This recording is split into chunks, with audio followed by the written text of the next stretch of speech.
ఇప్పుడు టాలీవుడ్ ని షేక్ చేసే న్యూస్ ఏమైనా ఉందంటే అది ఖచ్చితంగా అఖిల్ పెళ్లి న్యూస్ అనే చెప్పాలి. అసలు ఈ యంగ్ హీరో పెళ్లి కుదిరిందని గానీ ఎంత షాక్ తిన్నారో.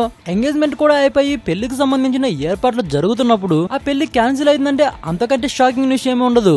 అక్కినేని అఖిల్ మరియు జీవికే మనవరాలైన శ్రియా భూపాల్ గత డిసెంబర్ లో ఎంగేజ్మెంట్ అయిన సంగతి తెలిసిందే. అయితే వీరిద్దరి పెళ్లి ఆగిపోవడానికి కారణం 15 days బ్యాక్ టింకిరెడ్డి పెళ్లిలో జరిగిన గొడవే కారణమట. ఆ రోజు పెద్ద గొడవ జరిగిందనే సమాచారం. మరి ఆ రోజు గొడవ కారణాలు మాత్రం తెలియలేదు. ఇదిలా ఉండగా వీరిద్దరి పెళ్లి రోమ్ లో జరగాల్సి ఉంది. అందుకుగాను ఫిబ్రవరి 28న 400 టికెట్స్ బుక్ చేయడం జరిగింది.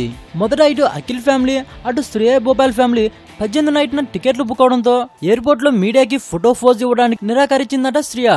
అప్పటికి అఖిల్ చాలా బ్రతిమిలాడాడట. కానీ అఖిల్ మీద గట్టిగా అరిచి విఐపి రూమ్ లోకి వెళ్ళిపోయిందట. దీంతో అఖిలేని ఫ్యామిలీ మెంబర్స్ కంగు తిన్నారట. వెంటనే నాగార్జున వెళ్లి బ్రతిమిలాడాడట.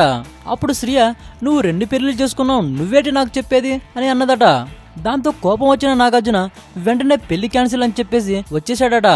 మరి అసలు గొడవకు దారి తీసిన పింకిరెడ్డి కొడుకు పెళ్లిలో ఏం జరిగిందో, శ్రియా ఎంత పెద్ద డిసిషన్ తీసుకోవడానికి ఏదో కారణం ఉందని అనుకుంటున్నారు జనాలు.